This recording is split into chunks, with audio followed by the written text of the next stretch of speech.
Capítulo 7. A natureza virtual dos pensamentos. A sofisticadíssima natureza da consciência. Estudamos as classes básicas do raciocínio e os tipos ou formas dos pensamentos.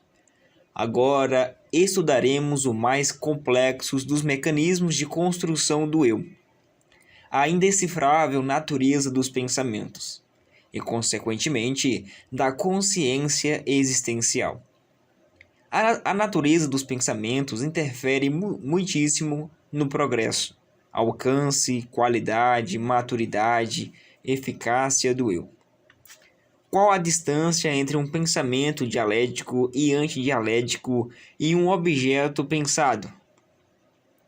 Entre, por exemplo, o que um pai pensa de um filho, o que este realmente é.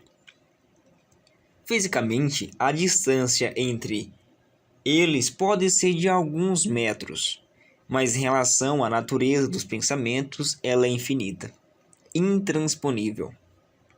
Qual a distância que separa a mente de um psicólogo clínico da de um paciente depressivo?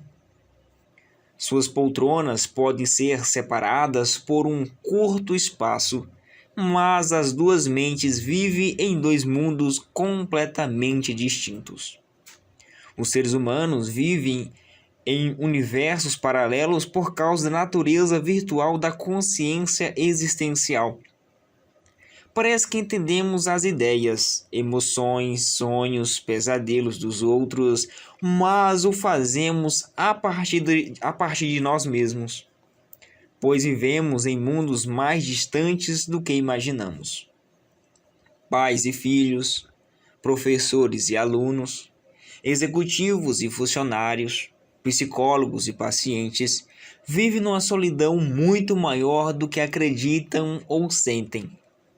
Mas não me refiro à solidão social, à solidão do abandono físico ou do autoabandono, mas sim à solidão gerada pela natureza virtual dos dois tipos de pensamento consciente, o pensamento dialético e o antidialético. Chocante, mas poético. Espantoso, mas necessário. Estamos próximos, mas infinitamente distante das pessoas.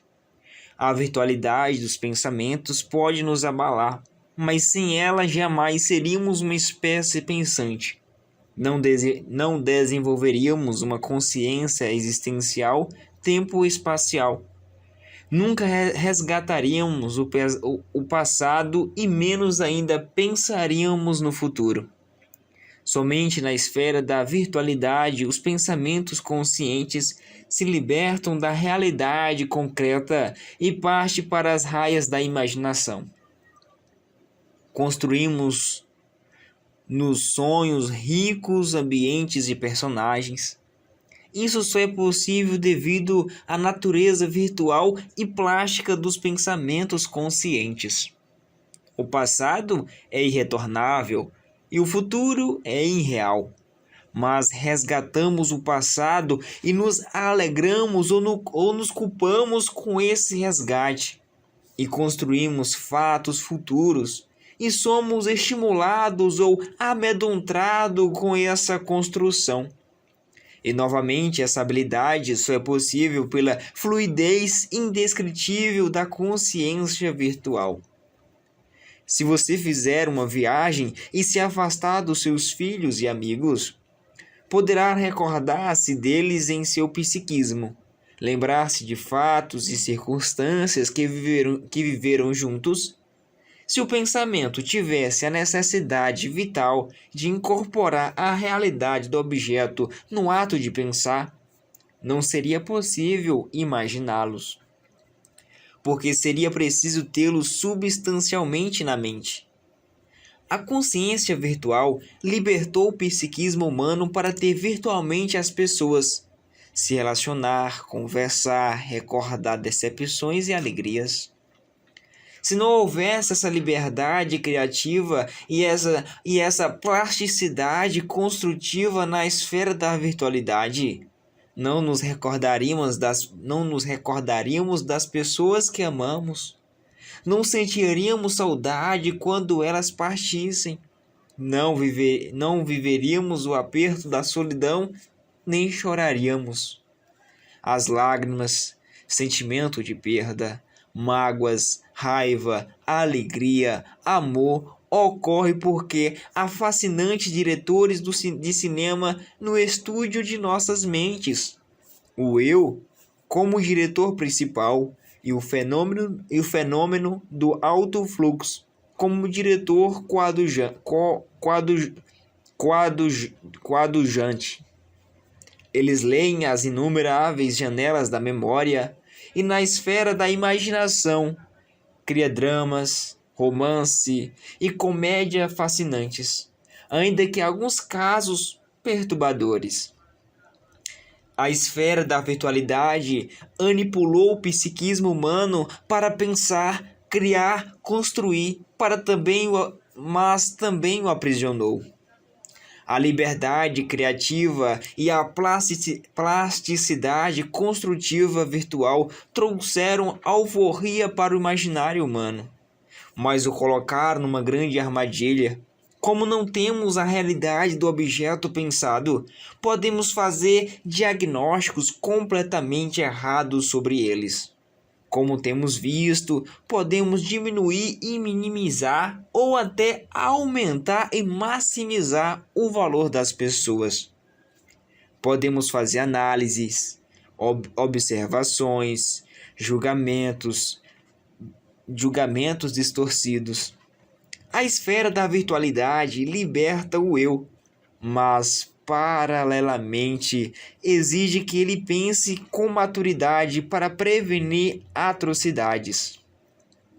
O pensamento consciente, embora nunca atinja a realidade essencial do objeto pensado, pode se aproximar dele se, como vimos, o eu desenvolver múltiplas habilidades, como raciocinar multifocalmente, expandir o pensamento indutivo abstrato, refinar o pensamento antidialético, aprender a pensar antes de reagir. Um psiquiatra ou psicólogo jamais tocará ou incorporar a essência intrínseca dos ataques de pânico de um paciente. A dor, ansiedade e angústia desse paciente não se transfere pelo ar, não se comunica pela sonoridade, não se transporta pelo pensamento dialético antidialético. O que se transfere é um sistema de código que tenta definir, conceituar e caracterizar o ataque do pânico, seus sintomas e as causas que financiam seu pavor diante da experiência da morte, mas nunca sua realidade intrínseca. Ambos, terapeuta e paciente, estão em mundos paralelos que se comunicam virtualmente, mas nunca essencialmente. Emboscadas da natureza dos pensamentos. Pensar parece tão espontâneo, mas é muito mais complexo do que imaginamos. Os pais e professores conhecem seus filhos e alunos a partir de si mesmo, e não a partir da realidade psíquica deles. Aqui há dois grandes problemas.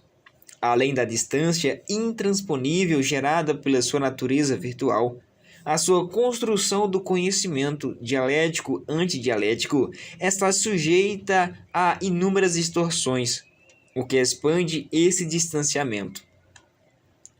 O processo de elaboração dos pensamentos está invariavelmente contaminado pelo nosso estado de estresse, ambiente social, emoções, motivações, cultura.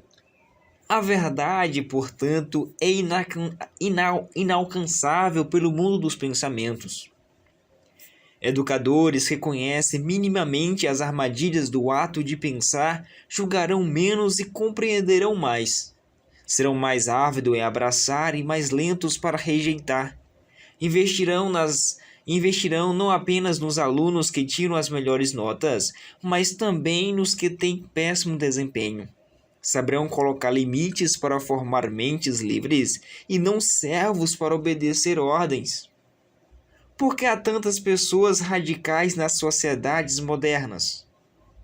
Porque o eu delas foi mal construído e, como tal, usa o ato de pensar com atributos que o pensamento jamais teve.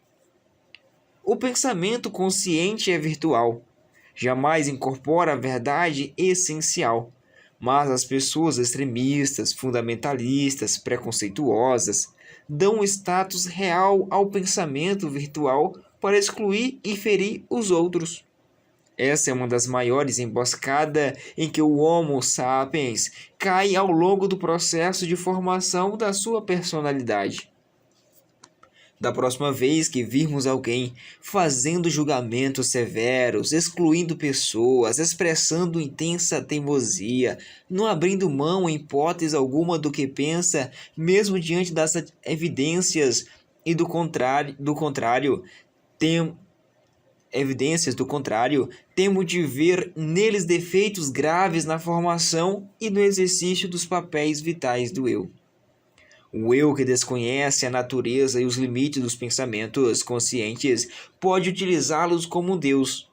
Nesse exato momento, há muitos nesse belo planeta azul se matando, cometendo atos terroristas, discriminando povos e pessoas devido à péssima formação do eu como gerente da construção de pensamentos. Entretanto, nenhum trauma, nenhuma crise, perda, privação e, consequentemente, nenhuma zona de conflito justifica matar, justifica ferir, destruir os outros. O eu, mesmo tendo tido um ambiente horrível na infância e na adolescência, tem habilidades básicas que poderiam e deveriam levá-los a atuar como autor da sua história, se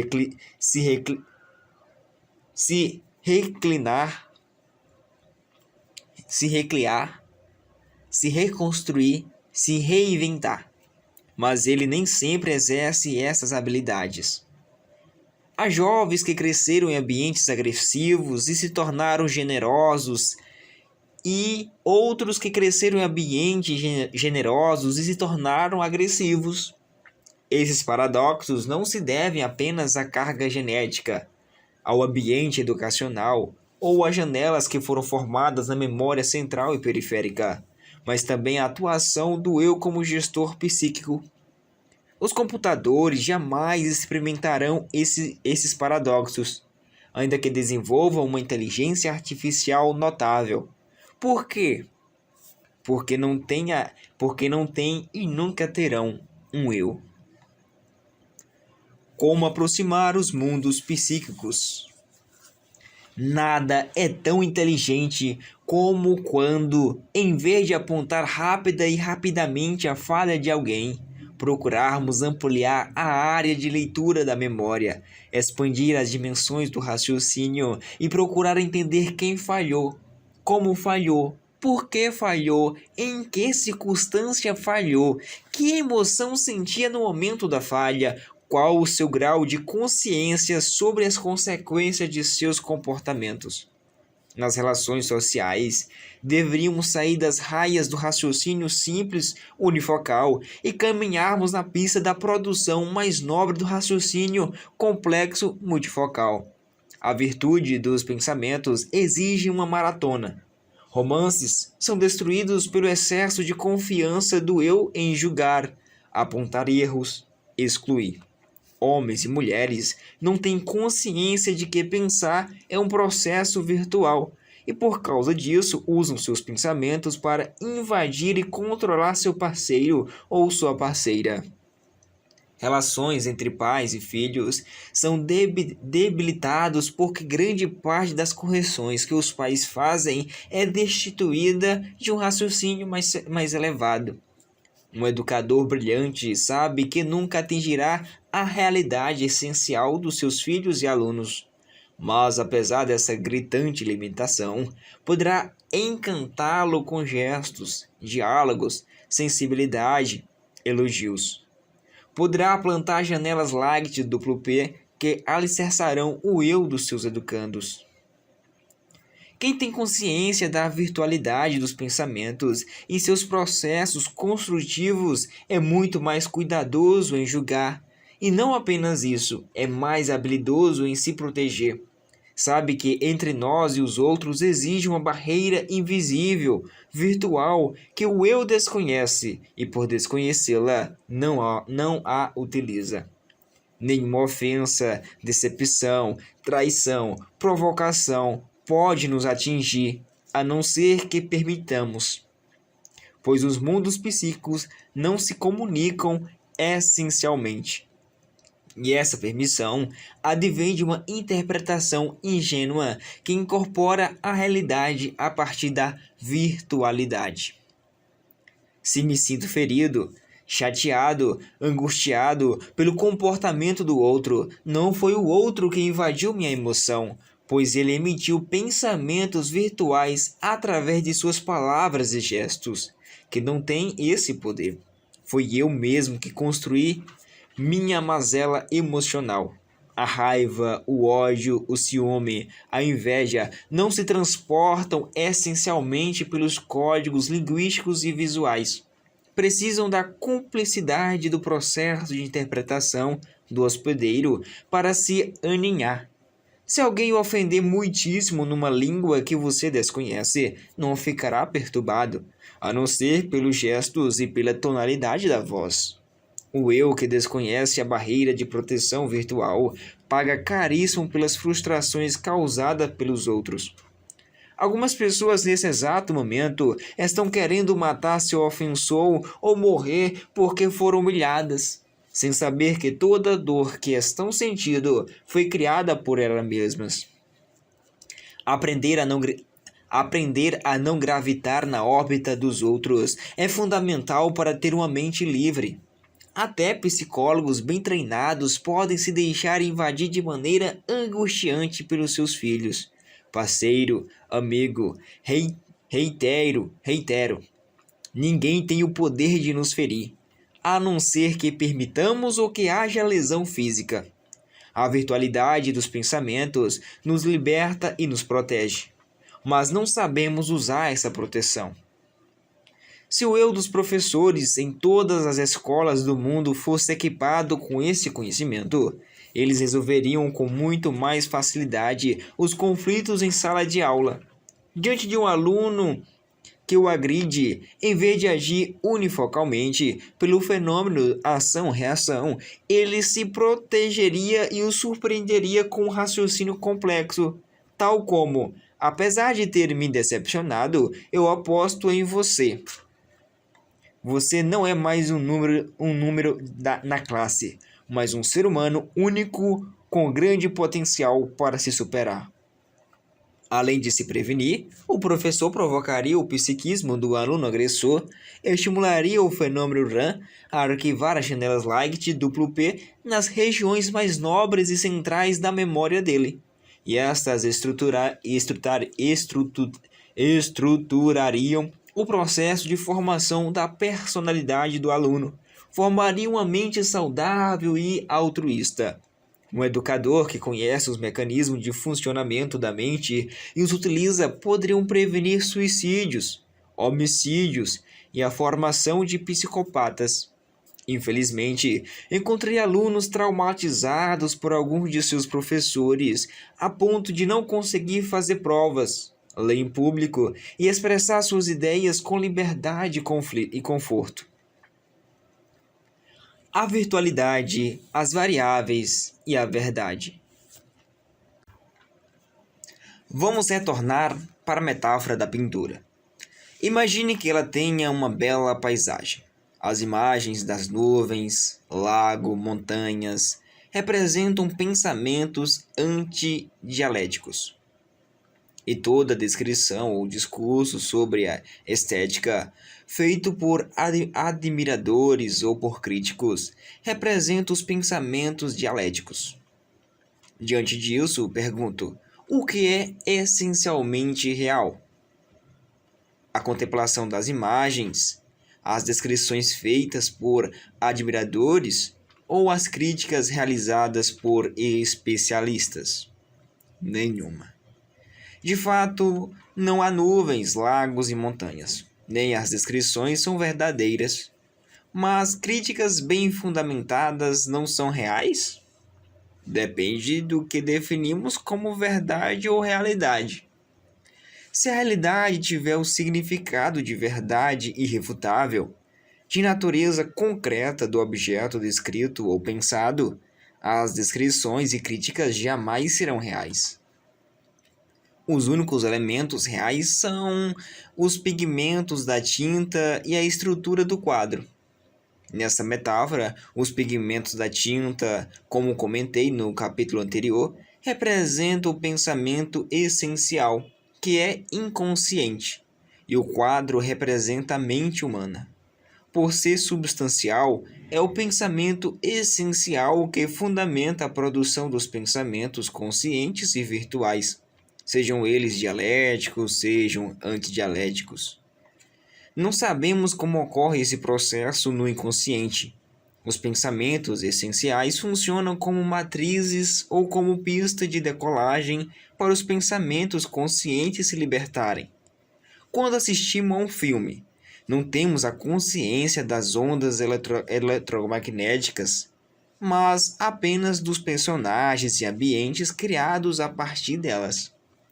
Nessa metáfora, as ondas representam o pensamento essencial e os personagens e suas falas, os pensamentos conscientes. Os pensamentos dialéticos, por mais criteriosos que sejam, são sistemas de intenções que tentam conceituar, definir, teorizar, enquadrinhar o objeto pensado, mas jamais atinge a sua realidade. Nenhuma tese, postulado ou informação, por mais científico que seja, é essencialmente verdadeiro. Entretanto, se as informações forem produzidas com pesquisas, metodologia, análises de dados e sistemas comparativos, poderão ser consideradas verdades científicas, portanto, passíveis de verificabilidade e de aceitabilidade universal.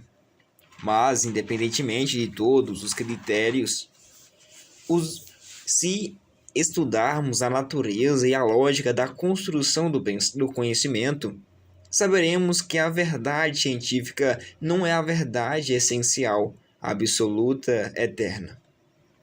Esses dias, um amigo professor de medicina, brilhante cirurgião, especialistas em transplante de pâncreas, disse-me que a verdade na sua área de conhecimento muda com muita rapidez, excetuando a matemática.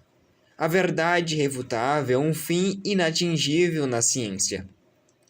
Um ser humano que conhece os mecanismos de formação do eu e as limitações do pensamento consciente sempre serão um democrata das ideias. Sempre estenderá a mão aos que pensam diferente dele.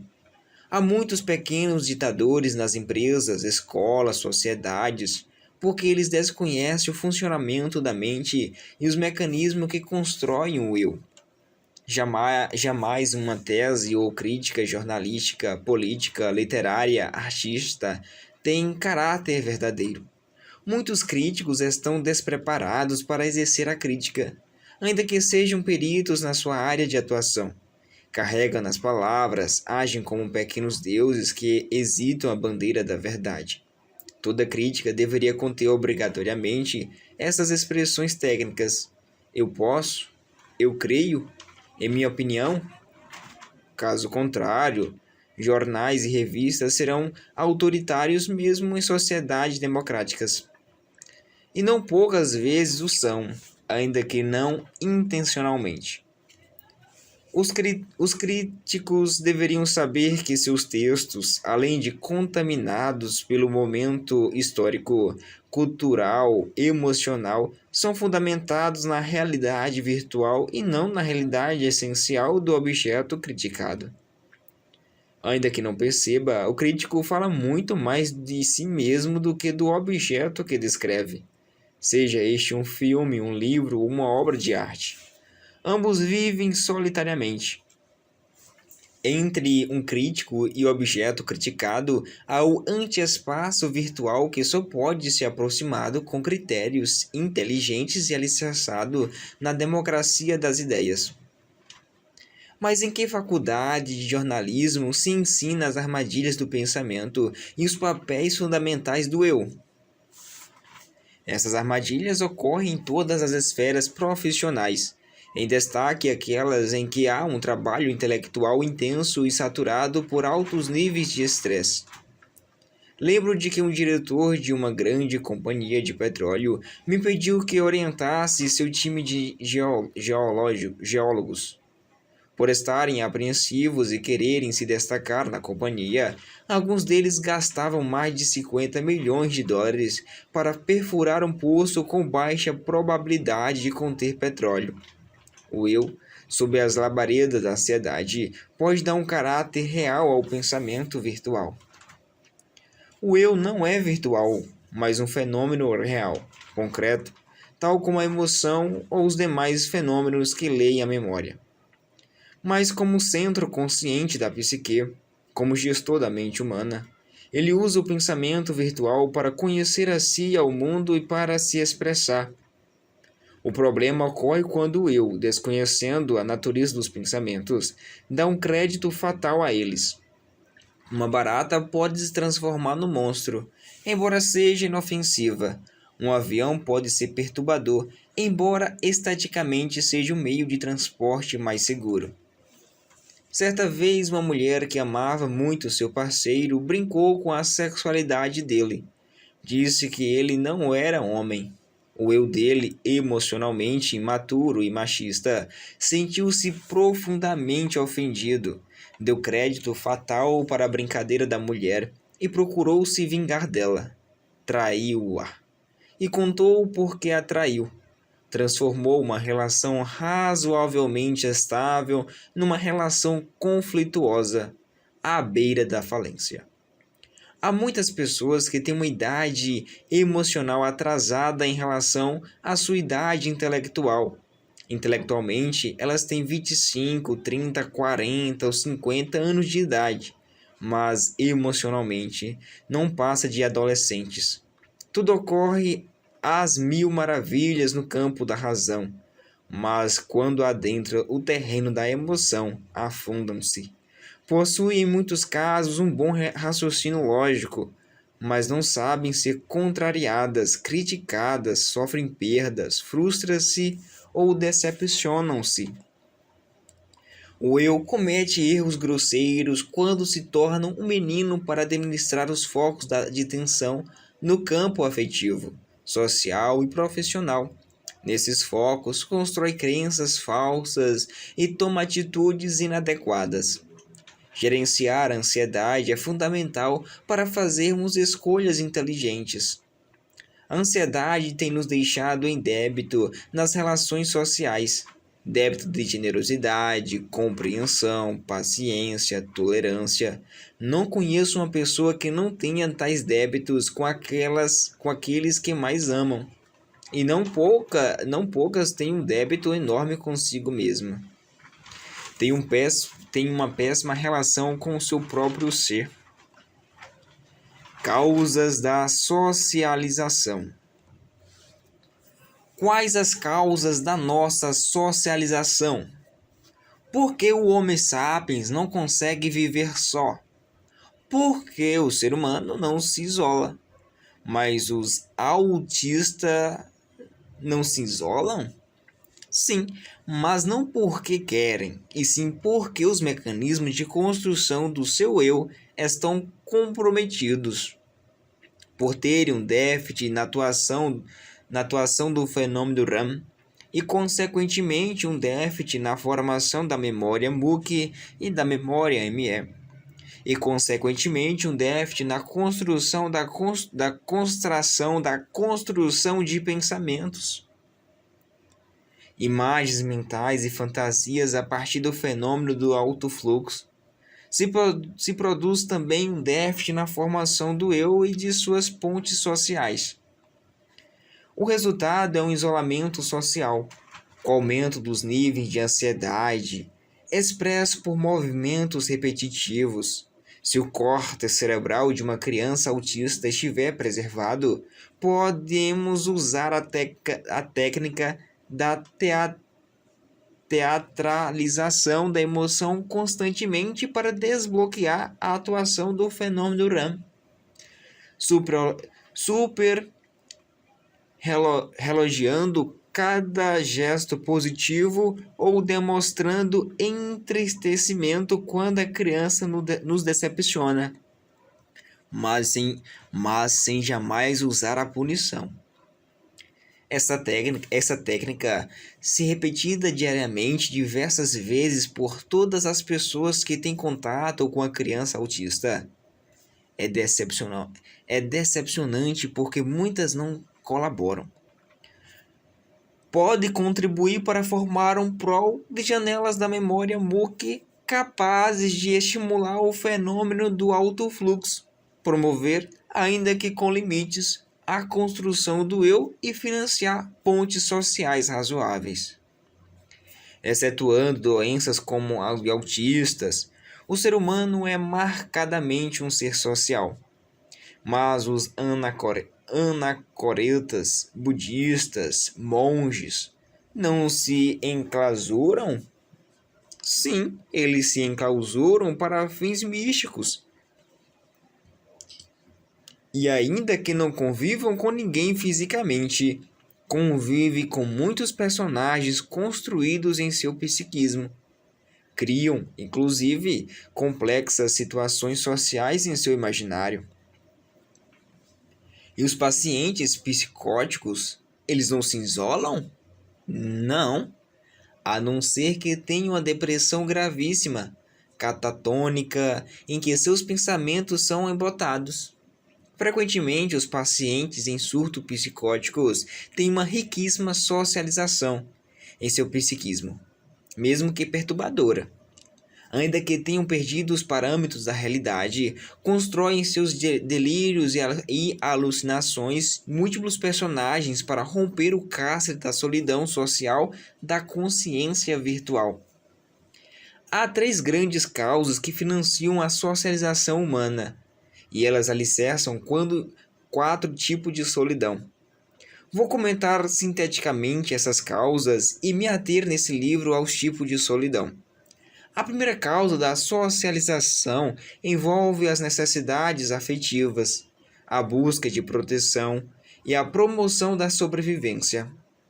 Há inumeráveis causas nessa primeira classe e levantá-las é um raciocínio de mediana, não de alta complexidade.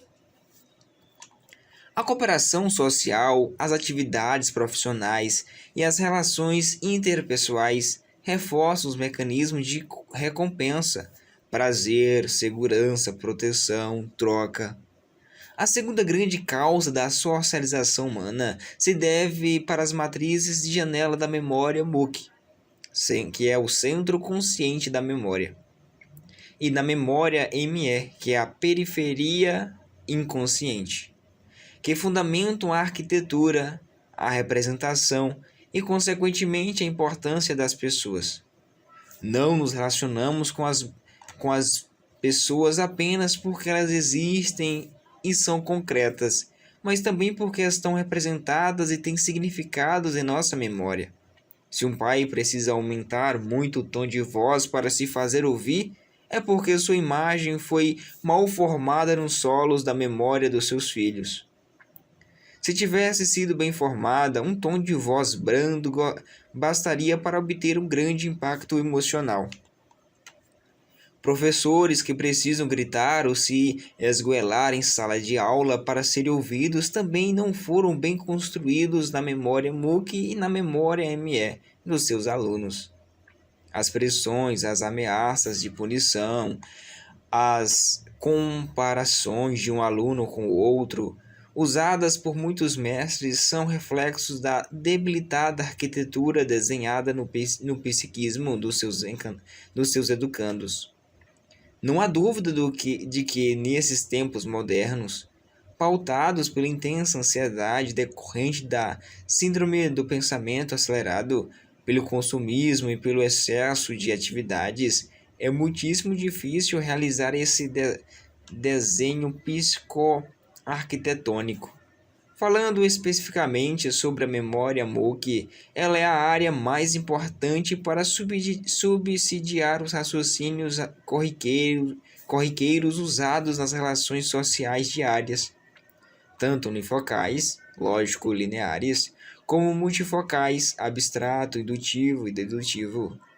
Para desenvolver um raciocínio matemático ou acadêmico, o eu usa determinados grupos de janelas que estão agrupadas no córtex. Mas para um raciocínio interpessoal, exige leituras multifocais. Algumas pessoas são ótimas para desenvolver um raciocínio lógico linear, mas não sabem interpretar sentimentos, perceber a dor dos outros. Outras são excelentes para tecer crítica política, mas inábeis em tecer críticas interpessoais e construir relações saudáveis. Elas não conseguem encantar, envolver e influenciar seu parceiro ou sua parceira, filhos, amigos, colegas de trabalho, porque têm uma memória MOOC social reduzida. As pessoas autoritárias, inseguras, desconfiadas, portadoras de complexos de inferioridade são frequentemente vítimas da memória MOOC social contraída. Não poucas delas têm altíssima cultura acadêmica da memória MOOC, mas ilibadas médicos, advogados, executivos, engenheiros, mas sempre enfrentam conflitos nas relações sociais. Não possuem uma quantidade de janelas saudáveis para subsidiar a capacidade de elogiar, se doar, reconhecer erros, pedir desculpa, expressar suas intenções claramente, captar sentimento, promover quem está ao seu lado, mas é possível se reconstruir. As pessoas gravemente tímidas, devido à contração da memória MOOC social, têm uma socialização fragilizada e frequentemente vendem mal a própria imagem. Muitas são pessoas humildes, afetivas, preocupadas com a dor dos outros, mas passam a imagem de orgulhosas, insensíveis e alienadas. Fazer terapia, teatro ou curso de oratória pode ajudá-las muito, mas poderão dar um salto na sociabilidade de seu eu se treinarem diariamente. Você precisa de algo? O que posso fazer para ajudá-lo? Machuquei-o de alguma forma? A arte de dialogar sobre suas experiências e a arte de elogiar. Os mecanismos de construção global da memória representam a segunda grande classe das causas que financiam a socialização do Homo sapiens.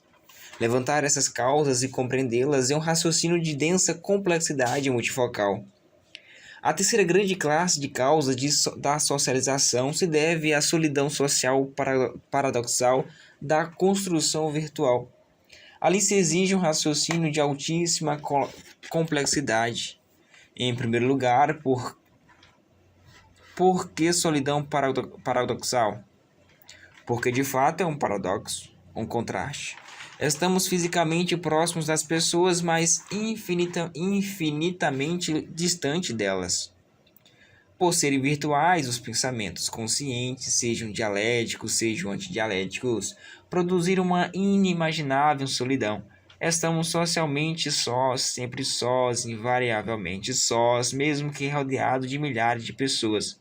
Não temos consciência dessa solidão, mas sentimos suas labaredas a cada instante. Produzimos milhares de pensamentos, criamos personagens nos sonhos e no estado de vigília. Construímos inumeráveis relações interpessoais, enfim, somos marcadamente seres sociais como tentativa constante de superar a barreira da consciência virtual, transcender a comunicação mediana dialética. Pais e filhos, professores e alunos, casais, amigos se relacionam frequentemente não apenas para satisfazer as necessidades afetivas de cooperação social, sobrevivência ou porque tem sua representação arquivada na sua memória, mas também para romper as barreiras e superar a dramática distância imposta pela consciência virtual. Temos consciência virtual deles, mas não temos sua realidade concreta.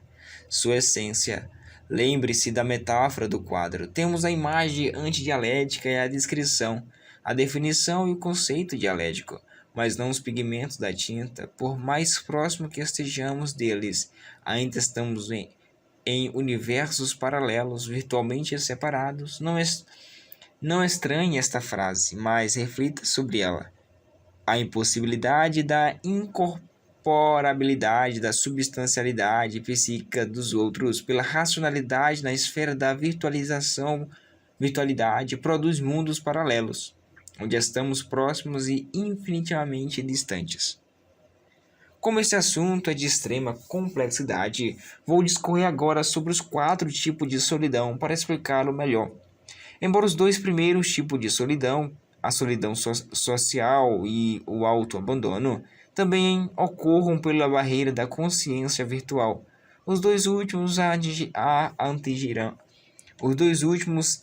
atingirão frontalmente. 4 tipos de solidão experimentadas pelo Homo sapiens. Há 4 tipos de solidão psicológica, sociológica e filosófica. 2 estão ligados ao estado de abandono, a solidão em que os outros nos abandonam e a solidão em que nós mesmos nos abandonamos. E os outros 2 tipos de solidão estão relacionados à natureza dos pensamentos dialéticos e antidialéticos. A solidão social da consciência virtual e a solidão intrapsíquica da consciência virtual. O primeiro tipo de solidão advém da dor de ser abandonado por amigos, colegas, parentes, parceiros, filhos. Essa solidão é intensa e cálida e, embora ocorra a partir do comportamento dos outros, é sempre construída em última instância por nós mesmos. Sentir-se excluído, sentindo-se excluído, preterido, colocado em segundo plano, asfixia o prazer de viver.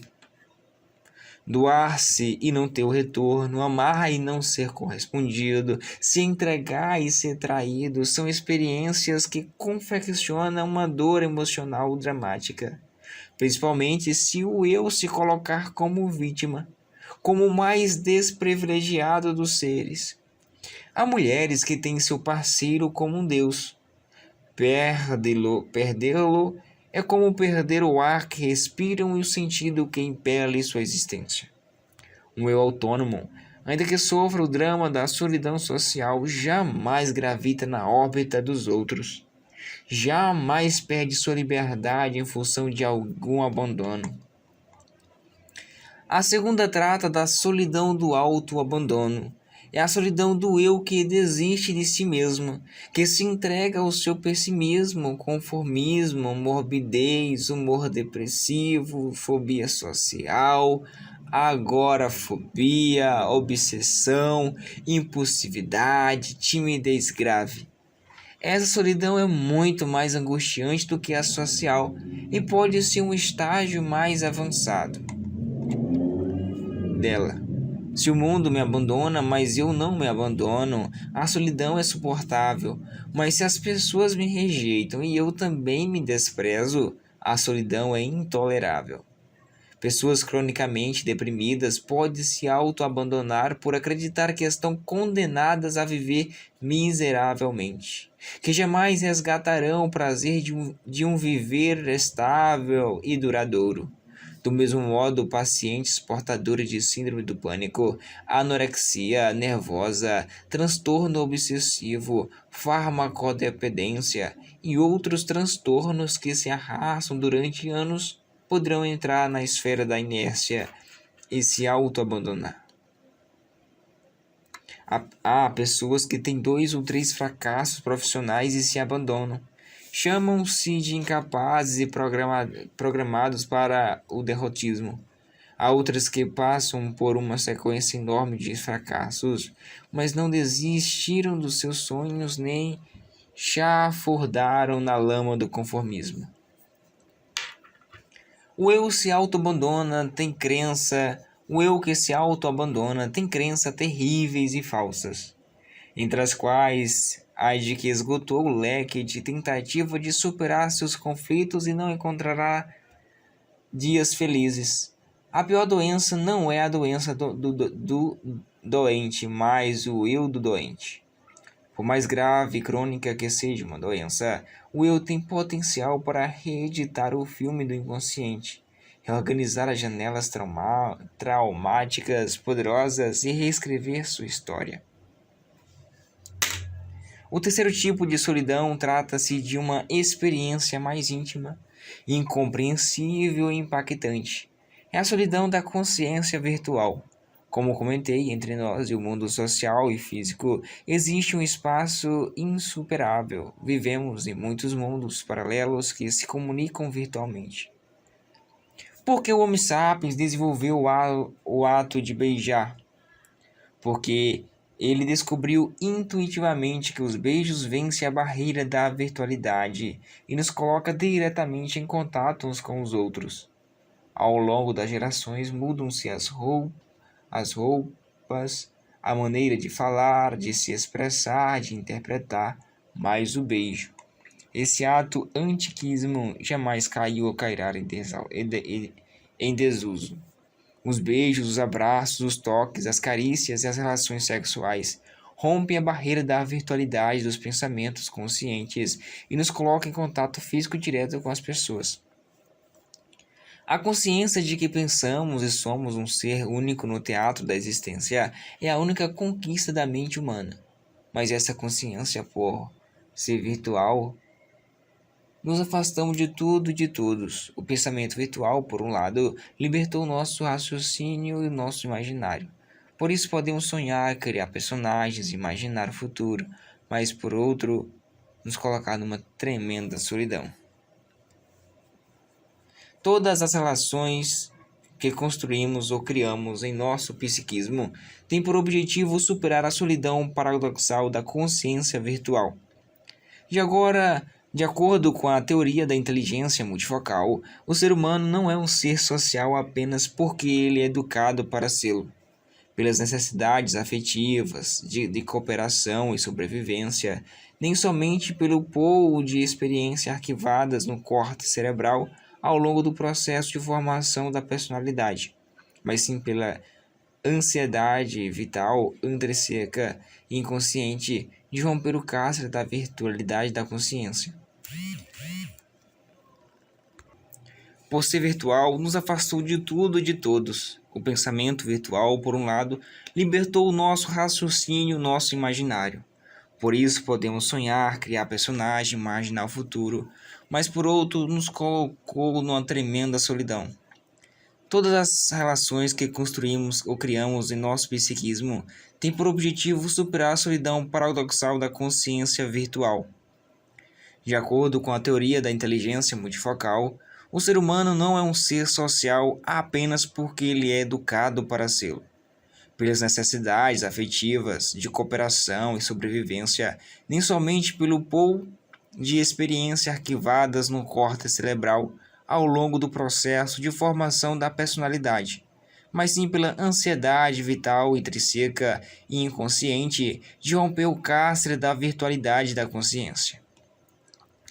Pessoas casam-se e separam-se diversas vezes, mas não deixam de fazer uma nova tentativa de se relacionar.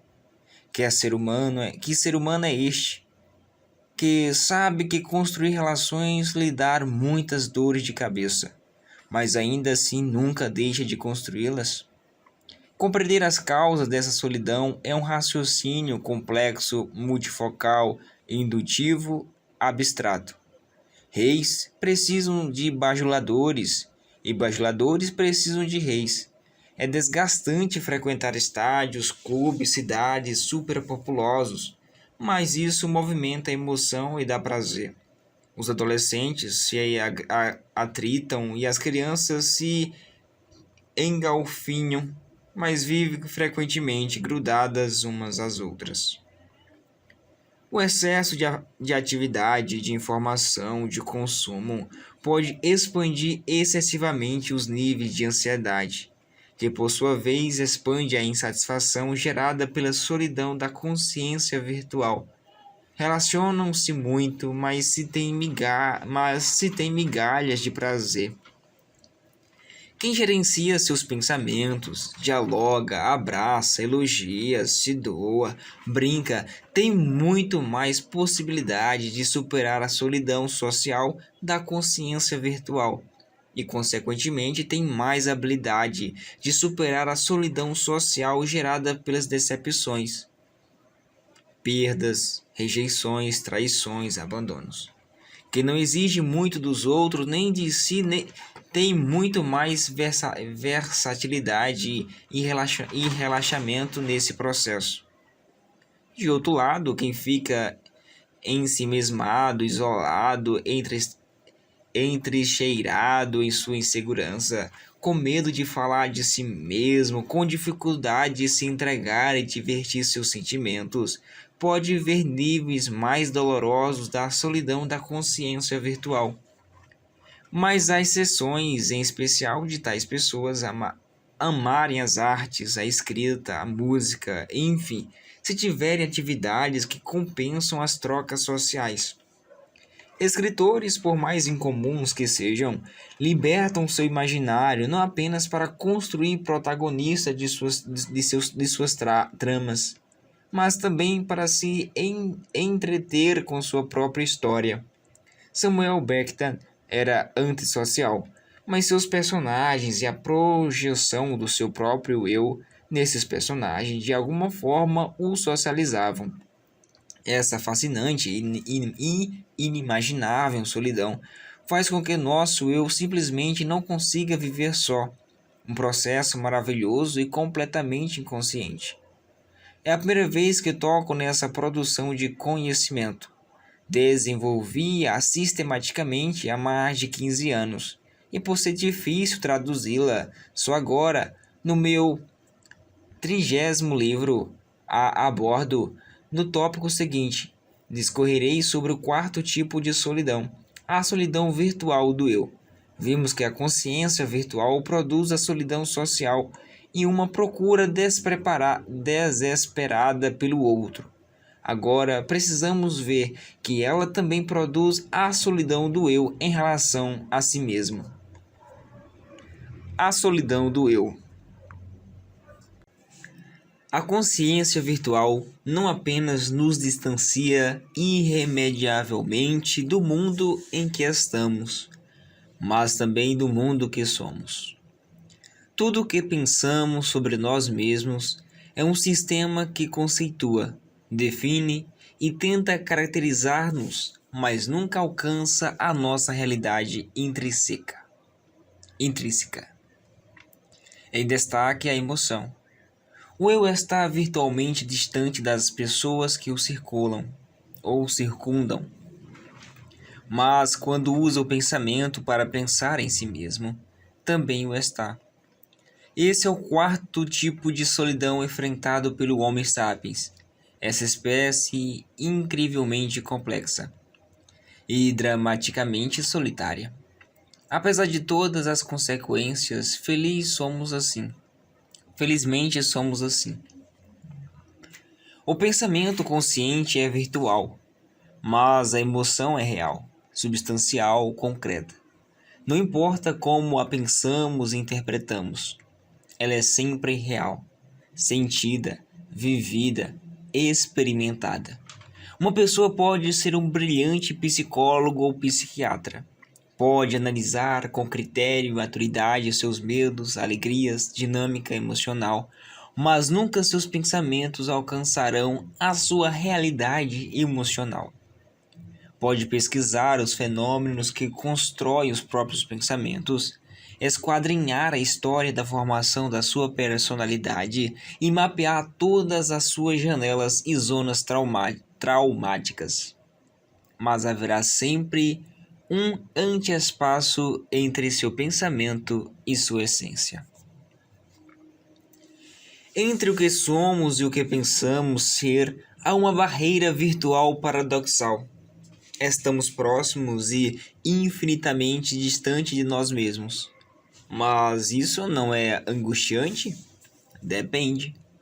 Sem o antiespaço produzido entre o pensar e o ser, entre o eu e sua essência, não produzido, não teríamos uma ansiedade vital, que é saudável, normal e fundamental para movimentar a construção de pensamentos essenciais, dialéticos, imagens mentais e emoções. Sem essa ansiedade primordial, não seríamos eternos buscadores de nossas origens. Sem ela, não teríamos sede de conhecimento, não desenvolveríamos um raciocínio abstrato, não nos interiorizaríamos. Os astrônomos procuram a origem do universo. Os biólogos pesquisam o Gênesis para procurar a origem das células. Os químicos procuram as partículas subatômicas. Os psicólogos procuram a origem do processo de formação da personalidade. Os ateus procuram teses para explicar a origem da vida. Os religiosos procuram Deus para explicar a origem da existência. Quem controla essa busca ansiosa? Ninguém. O ser humano vive uma busca incansável de si mesmo e de suas origens. Isso é uma inevitabilidade, e não um sinal de fragilidade. Dentre todas as causas que poderiam explicar essa busca pelas origens, a fundamental é que há um despaço entre a consciência virtual e o mundo em que ela se conscientiza, entre o pensamento e o objeto pensado. O eu é essencial, real, concreto, mas entende o mundo e se entende. Interpreta o universo social e o universo psíquico. Por meio do pensamento virtual, o que cria um antiespaço e gera uma fascinante e necessária ansiedade vital. Mas essa ansiedade vital, se não for gerenciada pelo eu, assume contornos doentios. A ansiedade vital só entra nos patamares doentios quando nos entulhamos com os excessos. Excesso de preocupação, de informação, de atividade, de pensamentos sobre o futuro, de ruminação do passado, de supervalorização do que os outros pensam de nós, de necessidade de estar em evidência social. Infelizmente, a sociedade dos excessos nos conduziu a desenvolver uma ansiedade coletiva doentia. O anormal é beber na frente da tranquilidade e o normal na fonte da ansiedade.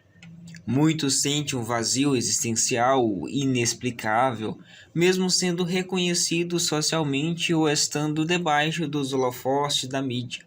Outros não se sentem realizados, mesmo sendo muito produtivos.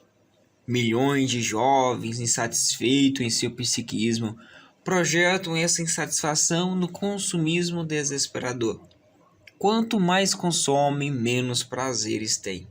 Mulheres, mesmo estando dentro do padrão tiranóico de beleza imposto pela mídia, sempre colocam defeitos no próprio corpo.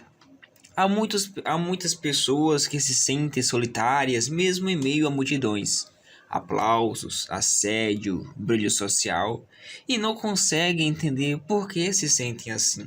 O problema não é só a solidão social paradoxal da consciência virtual, mas a solidão intrapsíquica paradoxal da consciência virtual. O mapeamento analítico de sua história não detecta traumas, conflitos, janelas killer que justifiquem sua penetrante solidão. Eles procuram fora o que deveriam ser encontrado dentro de si. Não usam a solidão da consciência virtual a seu favor. Não se procuram com inteligência, não tornam seu eu um engenheiro criativo de ideias e autodiálogos, capaz de nutrir uma relação poética e romântica consigo mesmo. Infelizmente, essa é mais uma das funções vitais do eu que não é lapidada e educada no sistema educacional. Como vimos, um eu mal construído pode desenvolver uma introspecção doentia, mórbida, pessimista, autopunitiva, não contemplativa. Para auxiliar o eu nessa magna tarefa de superar a barreira da virtualidade, a buscar a si mesmo e vivenciar o prazer, entra em cena um complexo fenômeno inconsciente, o alto fluxo. Como comentei, o fenômeno do alto fluxo é um diretor coadjuvante que mantém o fluxo contínuo de construções psíquicas desde a aurora da vida fetal. Produz milhares de pensamentos e imagens mentais diárias, e um dos grandes objetivos é aliviar a solidão do eu, entretê-lo, distraí-lo, envolvê-lo. Sem esse fenômeno, provavelmente a solidão intrapsíquica da consciência virtual geraria uma depressão coletiva na espécie humana. O eu não é suficiente para produzir um rico filme mental para supri-lo de prazer, alegria, satisfação. Assim como buscamos fontes de lazer, como esportes, música, literatura, cinema, há uma fonte intrapsíquica excelente gerada pelo fenômeno do alto fluxo. Esse fenômeno lê a memória MOOC e a memória ME inúmeras vezes por dia, nos levando a dar inúmeros passeios pelo passado e pelo futuro. Quantas vezes o eu fica impressionado com esses passeios e se pergunta de onde saíram essas imagens e pensamentos? Na realidade, vieram da ação do fenômeno do alto fluxo. Alguns viajam tanto que não se fixam no presente. Você conhece pessoas que ficam 10 minutos ou mais ouvindo outras pessoas, mas no fundo não escutaram nada?